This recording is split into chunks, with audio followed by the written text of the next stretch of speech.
think we all sometimes talk about young people as the leaders of tomorrow, but actually you are the leaders of today, and the world is now planning for a set of goals that's going to affect you and your lives between now and 2030. So this is the moment that you have to take charge, and I think all of us up here are recognizing that this is a partnership with you because this is the future you're building.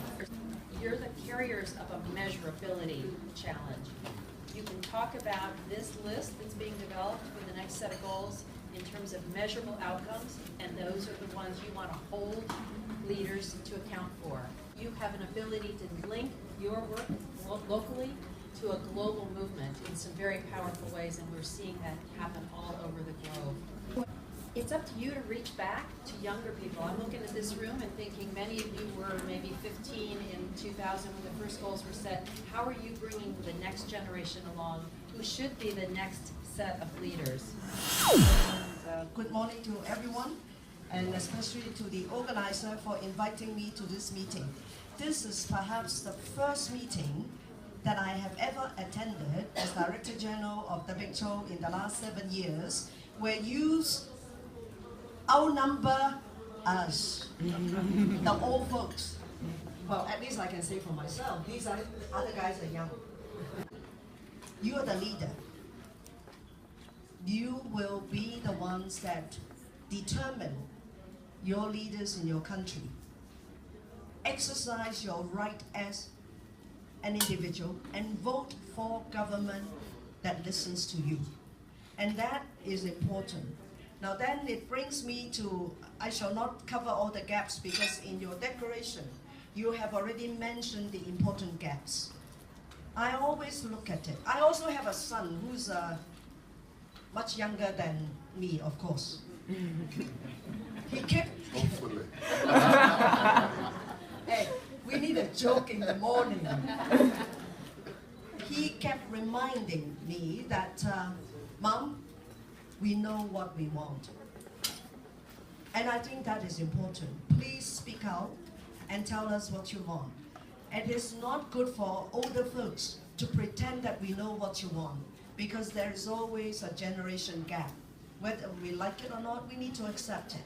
So speak out, exercise your right, put people that you can trust to deliver on their promises.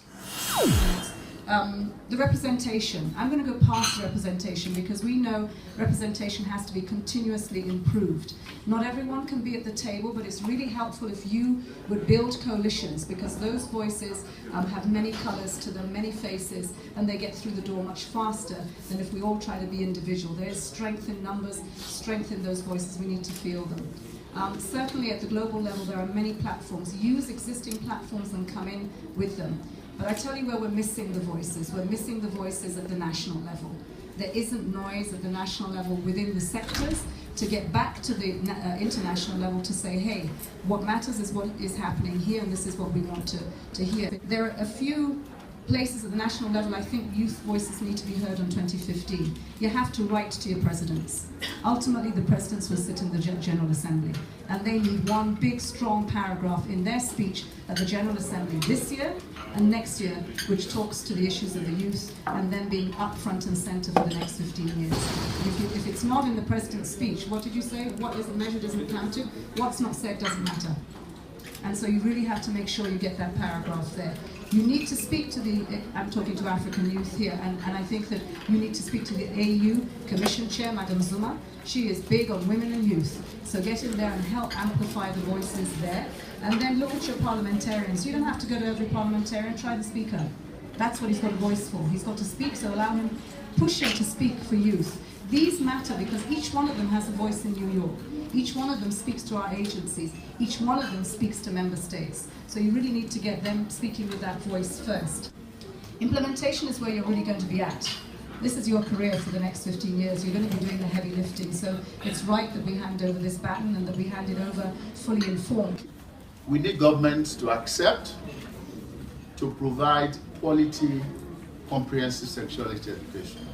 It's such a basic requirement for young people. Youth-friendly outlets, youth-friendly services are the important thing. But more important, is that we now have to hold governments accountable to ensure that resources are available for this. It's not enough to talk about it. We have to actually put money there. And we need to disaggregate the data in terms of countries to see how much money you give to health, how much money you give to reproductive health, how much money do you give to adolescent reproductive health. What can youth and adolescents do in PMNCH rather than how it seems what we could do for you? We could have a youth constituency, we could have you embedded into all the constituencies, but in that speaking truth to power, I think that's what Amina said, you can help us do it in ways that they can understand, in language that they can deal with. So to do something practical, identify those gaps, bring it to the PMNCH board, and we will try and filter it right up to the very highest levels. Thank you. We were young ones. We were given an opportunity. Don't be afraid to engage young people. Yes, we do make wrong judgment at times. We may make mistakes, but we need to learn through that process. Another thing is, too many old people don't want to leave their job. They keep staying on. Don't allow that to happen. Young people must be given a chance, including allowing them to make some mistakes and learn.